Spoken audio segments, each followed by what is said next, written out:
Saludos y sean bienvenidos una vez más a Hablemos de Salud. Yo soy el periodista Isaac Rosado Santos y les agradezco porque siempre, semana tras semana, llegamos a ustedes gracias a MMM Multiclínicas. Profesionales de la salud se sientan aquí en este espacio con nosotros para poder dar ese giro tan importante, educarnos y aclarar las dudas sobre muchas enfermedades y otros temas. Por ello, hoy nos acompaña la doctora Jan Guevara, quien es neuróloga. Saludos, doctora. Gracias por acompañarnos. Saludos, Isaac. Gracias por invitarme al programa.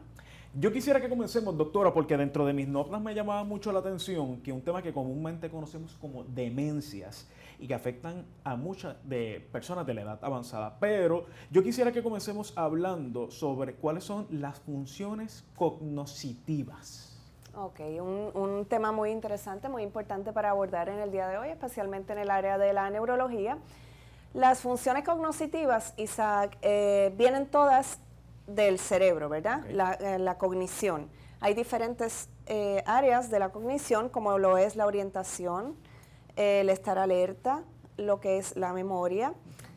También está la gnosis, que son las cosas que conocemos por experiencias de la vida, okay. La praxis, que son las cosas que podemos practicar y hacer, diferentes orientaciones visoespaciales, que es como nos desarrollamos en nuestro entorno situacional, etcétera. Y todas estas capacidades forman lo que se llama la capacidad cognitiva como tal. Son muchos ámbitos que hacen esa función cerebral.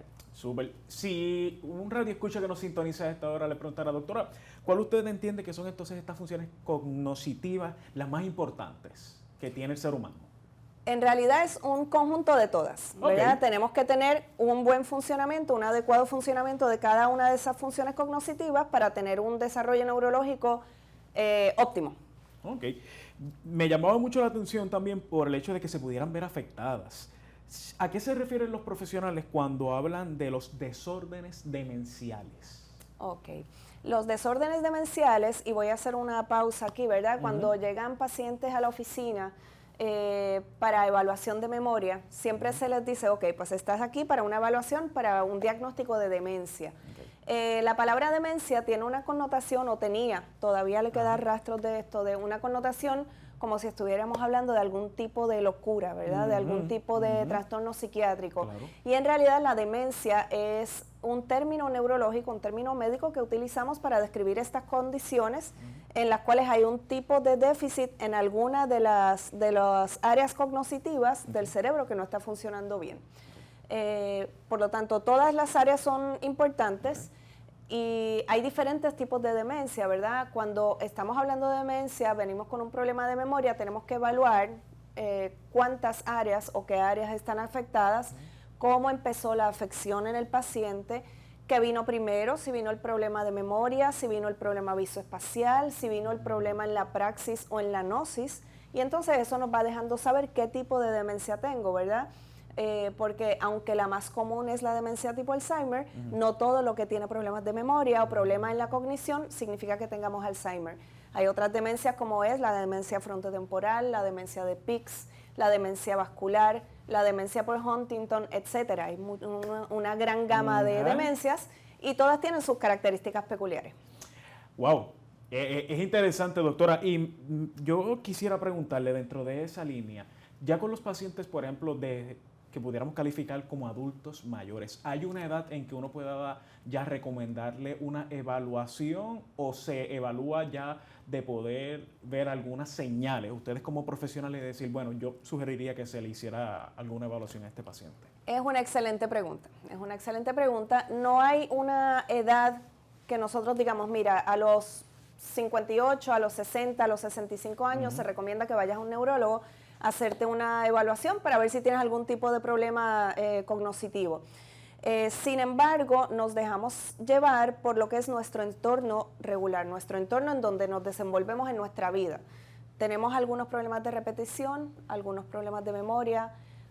Soy mami o soy papi y mi hijo me está diciendo, oye mami, me estás llamando a decirme lo mismo. Oye mami, sigues perdiendo las llaves Oye, papi, estás dejando de comer la comida que te dejé en la casa. Así que no es una edad específica. Claro.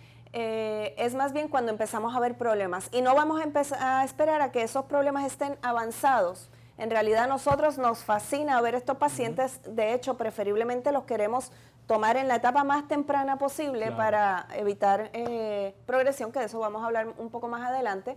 Claro. Pero sí es importante, pues, al menor signo tener algún tipo de evaluación, ¿verdad? Hay muchos de estos desórdenes que tienen causas reversibles que se pueden tratar a tiempo, que no necesariamente, como te dije ahorita, no todo es Alzheimer.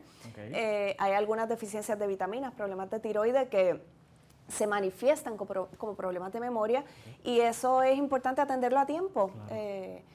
Entonces, lo otro que es bien importante, si tenemos historial familiar de algún tipo de demencia, pues hay que estar con el ojo avisor mucho más alerta y, de nuevo, al menor síntoma, tener una buena evaluación, ya sea con su médico de cabecera, con su neurólogo, y buscar apoyo médico. ¿Cuáles son esos síntomas entonces que el hijo, la hija o este familiar cercano del adulto mayor debe de estar pendiente para levantar bandera y recurrir a ustedes? Ok, volvemos a retomar la parte de las funciones cognitivas, ¿verdad? Hablamos de atención. Estoy hablando con mami, con papi, con mi abuelito, con mi familiar, y me estaba mirando y le dije, mira, ¿tienes la cita con el médico pasado mañana? Sí, tengo la cita con el médico pasado mañana a las 3:30 y la apunté. Pasa un tiempito. Oye, hija, ¿qué fue lo que pasó? ¿Cuándo era la cita? Ajá. Tenemos un problema no solo de atención, sino de memoria y de proceso, ¿verdad? Claro. Así que volviendo a las funciones cognitivas, tenemos problemas con atención, con memoria, por ejemplo. Cogí el teléfono y llamé a Isaac. Ajá. Isaac, voy para allá de camino al programa, es la próxima semana. Ok, te esperamos por aquí, doctora. A los 2 días, 3 días, al día anterior. Isaac, ¿cómo estás? Hace tanto tiempo que no hablo contigo. Acuérdate que voy para allá la semana que viene. Ah, sí, está bien. Ok, engancho el teléfono. Una tercera ocasión. Oye, Isaac, ¿cuándo era el día que teníamos la cita? Wow. Es que ya había hablado contigo varias veces. Pues en el caso de Isaac, que sería mi familiar, oye, mami, creo que debemos ir a un médico a que te evalúe porque estás como que repitiéndome las cositas, ¿verdad? Vale. Bien importante en estos pacientes, una característica peculiar, especialmente en los pacientes de Alzheimer, es que ellos no se dan cuenta que les está sucediendo. Y eso es una de las claves que nos deja saber hacia qué tipo de diagnóstico nos vamos a ir inclinando. Otros problemas, otro ejemplo, capacidad visoespacial. Okay. Mami tiene el carro redondo, lo tiene chocado por la esquina, por atrás, por delante, por todos lados. Okay. Y es porque esas conexiones neuronales no están funcionando bien, y perdemos esa capacidad de relación espacio con objeto. Okay. Damos reversa, damos para atrás y no me doy cuenta hasta que le doy el golpe. Okay. Problemas para llevar las cuentas en la casa. Siempre he llevado las cuentas en la casa, siempre he pagado la luz y de momento, ¡pum!, me cortaron la luz. No fue que Luma se la llevó, fue que la cortaron, y es porque pierdo esta capacidad de llevar tareas a las cuales estaba acostumbrada el resto de la vida. Okay. Son muchos de los ejemplos que podemos ver. Otro bien importante, la higiene. Oye, mami, las últimas 3 veces que te he venido a ver, estás con la misma ropa. ¿Qué pasó? Okay. Es que esto me gusta. Y no es eso, es que el paciente se baña y la repite, se baña y la repite, claro, se baña y la repite, teniendo un closet lleno, a veces incluso poniéndose la ropa sin lavar, que son pequeñas cosas que vamos viendo que se suman y se juntan, claro, una con otra, y nos dice, oye, aquí hay algo que está mal en mi familiar, yo, claro, creo que debemos llevarlo a valor. Y es importante buscar, como usted destaca, yo pienso que en muchas de las ocasiones los pacientes, los más familiares, debo de decir, o los seres más cercanos, dicen, no, eso fue momentáneo, va a pasar. No, si uno ve que es constante, ya es importante entonces recurrir a ustedes que son profesionales. Y a lo que me lleva entonces a la próxima pregunta, doctora. ¿Cuál es esa demencia más común que usted ve dentro de los pacientes? Ok, como te mencioné ahorita, de las demencias más comunes está la demencia tipo Alzheimer.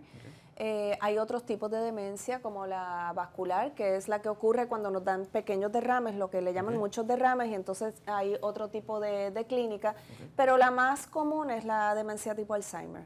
Okay. Okay.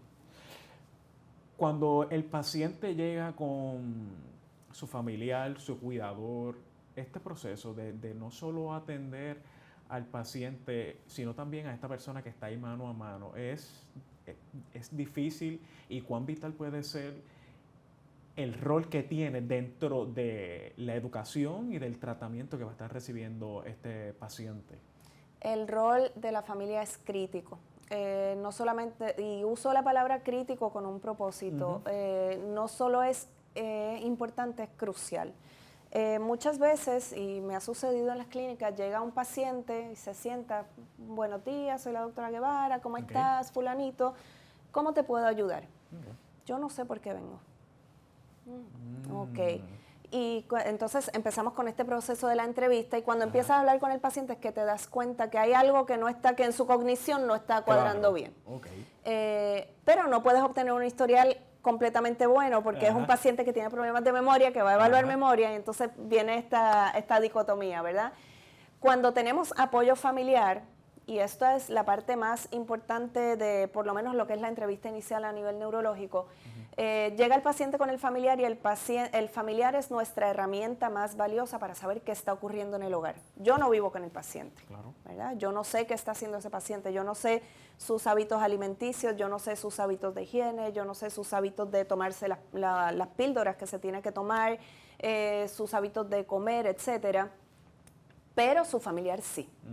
Y no solo sabe cómo son sus hábitos ahora, sino sabe cómo sus hábitos han sido en toda su vida y cómo está ahora el paciente. O sea que es una herramienta crucial para yo poder establecer qué es lo que está sucediendo en el hogar.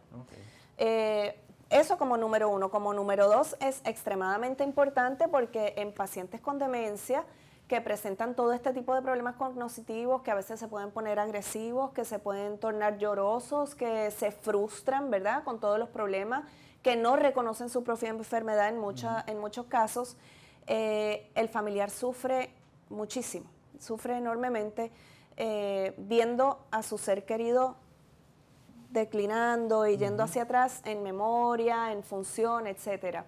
Y es bien importante cuando esos familiares atienden porque en cada visita se toca un poquito, ¿verdad? No podemos hablar de todo en una visita y enseñar y transmitir todo el conocimiento en una visita nada más, pero sí en cada una se toca algún aspecto.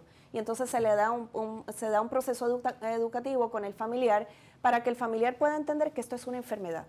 No es que mami se está haciendo la loca para no tomarse los medicamentos, no es que papi está chocando el carro porque no presta atención, no es que se está poniendo la misma ropa porque está vaga y no la quiere lavar, sino que simplemente sus neuronas tienen un problema de conexión que no funcionan bien y entonces el familiar empieza a entender que es una enfermedad. Y lo vemos con mucha más compasión, con mucha más paciencia, lo entendemos, lo atendemos mejor y también nosotros como familiar, que somos una pieza clave, nos tenemos más compasión a nosotros mismos. Podemos atender a mami y a papi abuelito, partiendo del punto de que son personas enfermas y que no es que él está molesto conmigo, no es que él tenga algo que tenga en contra mío, simplemente está enfermo y yo tengo la capacidad de entender y ayudarlo. Y entonces estos familiares también se deprimen mucho, o sea que es más bien un conjunto de cómo tratar al paciente y el entorno familiar con su grupo de apoyo. En esa misma línea, doctora, yo sé que allá en MMM Multiclínicas ustedes tienen un batallón de profesionales especialistas en su área. ¿Cómo es el trabajo junto a los profesionales de la psicología atendiendo a estos pacientes? Pues mira, Isaac, las clínicas son una herramienta excelente para los pacientes de Triple M. Es una bendición tener una cantidad de especialistas todos juntos bajo un mismo techo. Tenemos acceso a los psicólogos, a los psiquiatras, nutricionistas, si tenemos problemas de insomnio. Tenemos acceso a las notas en el sistema electrónico de todos los médicos especialistas que están viendo el paciente. Por lo tanto, tenemos una comunicación más directa uno con los otros y el trato y el tratamiento hacia el paciente se optimiza. Tenemos un programa excelente que se llama Activa tu Mente, en el cual ayudan directamente a estos pacientes que están empezando con demencias tempranas, ¿verdad? No es tanto para los pacientes que ya están limitados más allá de su movilidad, pero que están empezando con este tipo de demencia, que tienen disfunciones leves todavía, pero sabemos que ya tienen un diagnóstico y que van a progresar. Y este tipo de programa los ayuda a desarrollar sus funciones cognitivas, a estimular todas esas conexiones cerebrales, tienen grupos de apoyo. O sea que tenemos unas herramientas excelentes que exhortamos a los miembros a que las busquen y nos utilicen, ¿verdad? Porque sin ustedes pues no estaríamos allí dando el servicio. Claro. Así que lo más importante es que asistan, que vayan para nosotros poder ayudarles. Yo sé que lamentablemente las demencias no tienen cura, pero ¿cómo se le puede brindar calidad de vida a estos pacientes, doctora? ¿Qué se puede hacer? Ok, aunque son incurables, no todas las demencias progresan igual de rápido o igual de agudo, igual de cronológicamente no son todas iguales. Sí son trastornos neurocognitivos, neurodegenerativos, ¿verdad? Hay diferentes tipos de proteínas neurotóxicas que se depositan en el cerebro. Están lo que son, entrando en jargon médico, como dicen, las tauopatías y las sinucleinopatías, que son desdoblamientos de unas proteínas que se forman y se depositan en el cerebro. El ejemplo que yo te puedo poner es, tenemos el pueblo, tenemos la isla del Viejo San Juan, tenemos a cada condado y tenemos un puente que conecta, ¿verdad? Si el puente se cae, ¿qué pasó? No tenemos comunicación, por lo tanto, acá pensamos de una manera, acá de otra, pero no conectamos y no tenemos un funcionamiento armonioso. Eso es lo que sucede con estos pacientes. Y entre más se vayan depositando esos agentes neurotóxicos, esas proteínas, el beta-amiloide, que es el que se ve en el Alzheimer, pues menos conexiones hay, menos puentes hay, ¿ok?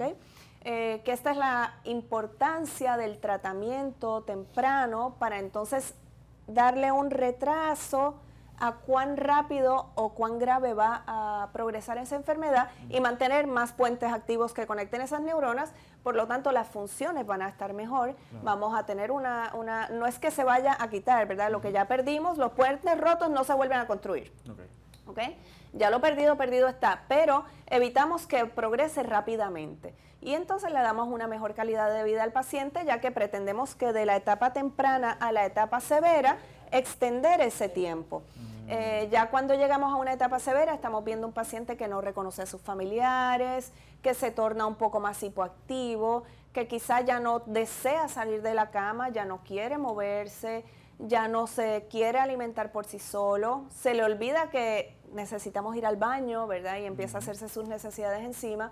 Y el tratamiento neurológico, la farmacoterapia, el tratamiento con todos estos programas de apoyo, lo que pretende es alargar ese proceso, ¿ok? Para que el paciente se mantenga más activo y más funcional por más tiempo. Yo creo que una de las palabras claves en toda esta entrevista puede ser tratamiento. Y usted ha destacado aquí la importancia que tiene de poder atender, ya sea síntomas en un momento temprano, pero ¿qué ocurre si la persona no recibe este tratamiento en el momento que tiene que recibirlo? Ok, como te expliqué ahorita, son unos depósitos de neurotóxicos en el cerebro y es como si estuviéramos constantemente destruyendo puentes. ¿Okay? Si tenemos a alguien que evite esa destrucción, que serían los medicamentos, ¿verdad? Hay varios tratamientos disponibles, pues vamos a tener más conexiones neuronales patentes, por lo tanto vamos a tener un proceso de pensamiento más, acercándonos más a la normalidad y no a un proceso demencial. Teniendo y partiendo del punto que va a seguir ocurriendo, ¿verdad? Que vamos a seguir teniendo nuestro problema cognitivo, que va a seguir progresando, pero de una manera un poco más lenta. Hay diferentes tipos de tratamientos farmacológicos, ¿verdad? Aparte de los tratamientos psicológicos, los grupos de apoyo, tenemos varios medicamentos que podemos utilizar y entre más temprano los empecemos, pues más efectivos van a ser. Hay algunos que se utilizan en etapa temprana y otros que se utilizan en unas etapas un poco más avanzadas. Se utilizan medicamentos solos y se utilizan medicamentos en combinación. Tenemos, por ejemplo, el Aricept o Donepezil, tenemos el Memantin en amenda, tenemos galantamina, tenemos parchitos de Excelon, etcétera, que son varias alternativas que tenemos con el paciente para tratarlos, ¿verdad? Yo sé que cada caso es distinto, doctora, pero ¿usted nos pudiera contar brevemente de estos casos que le ha tocado a usted, que le hayan impactado y que haya visto, gracias a una intervención temprana, resultados positivos? Pues mira, sí, hay muchos casos en los que se da, ¿verdad? Y aquí vuelvo y recalco, lo más importante es una evaluación inicial y nosotros como neurólogos hacer un buen trabajo investigativo, ser Sherlock Holmes, ¿verdad? Tener un buen MRI, tener la batería de laboratorios necesaria, hacer un buen mini mental y explorar bien las funciones cognitivas de ese paciente y la cronología en cómo presentan los síntomas para tener un diagnóstico correcto. He tenido ejemplos de pacientes, te voy a poner uno, un paciente que se le hizo un diagnóstico, tenía pobre soporte familiar, no supo transmitir el diagnóstico de Alzheimer a su familia, por lo tanto la familia no entendía lo que estaba sucediendo, la familia no iba a las visitas, la paciente cada vez estaba más deteriorada, no sabía si se estaba tomando los medicamentos o no, y se nota la diferencia de un paciente que está siendo compliant, tomándose los medicamentos como se supone, versus otro que no se lo esté tomando. Otros ejemplos que te puedo poner que impactan mucho, que ya este caso no es el de Alzheimer, ¿verdad? Esto es unos pacientes con demencia frontotemporal. Estos pacientes peculiarmente, como dice la palabra, se atrofia la parte frontal y temporal del cerebro, ¿verdad? Que se encarga de lo que es función ejecutiva y todas esas conexiones. Función ejecutiva es cómo yo hago las cosas y también se encarga el lóbulo frontal de la parte del comportamiento, cómo yo me dirijo, cómo yo sé que estoy sentada aquí y no puedo decir malas palabras, cómo yo sé que tengo que tener cierto tipo de dicción, pues esos pacientes eso se les daña. ¿Okay? Y vienen con este tipo de problemas, ideaciones falsas de que les están robando, que los están maltratando, que los quieren envenenar, y es bien difícil y cuesta arriba para el familiar, porque generalmente a quien acusan es al que está en la casa. Tengo mi hija que ella me está robando y por las noches sé que me va a envenenar con las pastillas y por eso yo no me quiero tomar las pastillas. Y el familiar viene llorando, doctora, yo le juro que yo no le quiero hacer mal a mami. Yo lo sé, yo lo sé. Tenemos, este es el pan nuestro de cada día, el bregar con esto. Y son ejemplos que uno, como te digo, que vienen y recaen en lo mismo. Una buena evaluación y un buen soporte familiar son cruciales para ayudar a estos pacientes. Aquí en Puerto Rico vemos una población bien marcada de Alzheimer, doctora. Es frecuente ver que estos pacientes recurran a sus clínicas. Pudiéramos decir, aunque no tenemos quizás las estadísticas a la mano, pero ¿es un alto número de pacientes de Alzheimer que tiene Puerto Rico a esta fecha? Generalmente no te puedo hablar porcentualmente, ¿verdad? No hay unas estadísticas establecidas para Puerto Rico. Hay mucho diagnóstico que pasa por debajo, o sea, que no se hace, ¿verdad? Por el pobre acceso a neurólogos, por el pobre acceso, sabemos la crisis de salud que hay en Puerto Rico. Hay algunas demencias que les dicen demencia o les dicen demencia senil y no necesariamente demencia senil es un término correcto, que para establecer un %, no es fácil, o sea, sería irresponsable de mi parte aleatoriamente decirte un %. Que vayan a la clínica, pues es lo más importante. Que vayan a un médico que les dé un diagnóstico adecuado, pues es muy importante, no solo para ti como paciente, sino que sabemos que hay ciertos tipos de demencia que tienen una penetrancia en el DNA hacia generaciones futuras. O sea que es importante saber que papi, mami o mi familiar lo tiene para saber qué yo esperar. Y entro esto ¿verdad? Con tela de juicio, ¿verdad? No es que mami lo tiene y yo lo voy a tener, no, hay un 50% de probabilidad, por ejemplo, en el caso del Alzheimer, que sí se desarrolle o no se desarrolle. Pero es importante tener el diagnóstico y entonces ir uno con una mente más clara, con un diagnóstico más certero y saber qué nos depara para nuestro familiar y para nosotros en un futuro.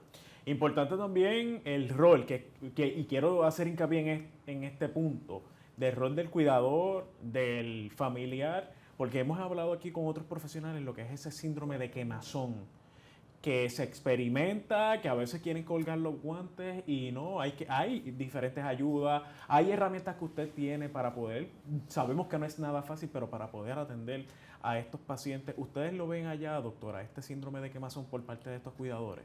Eso es correcto y es una de las partes, yo diría, más tristes que vemos en estos pacientes y en estos núcleos familiares, ¿verdad? No me gusta referirme, y lo vuelvo y lo digo, no me gusta referirme al paciente, me gusta más referirme al núcleo.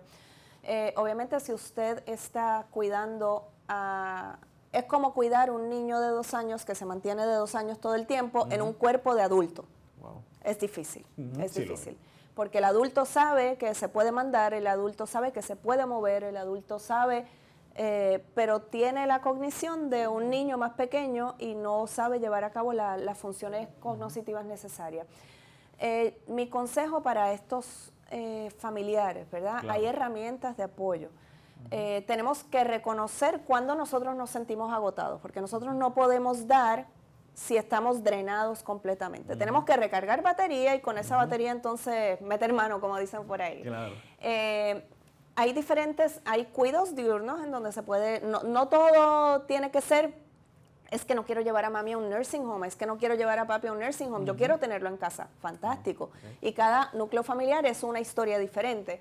Pero para estas personas que quieren mantener su familiar consigo en la casa, porque es lo ideal para ellos, hay cuidados diurnos en donde pueden buscar al paciente, mantenerlo durante el día, les dan bingo, les dan manualidades, los enseñan a tejer, les hacen sandwichitos, los añoñan, los peinan, les ponen perfume y por la tarde es como si fuera un cuidado diurno.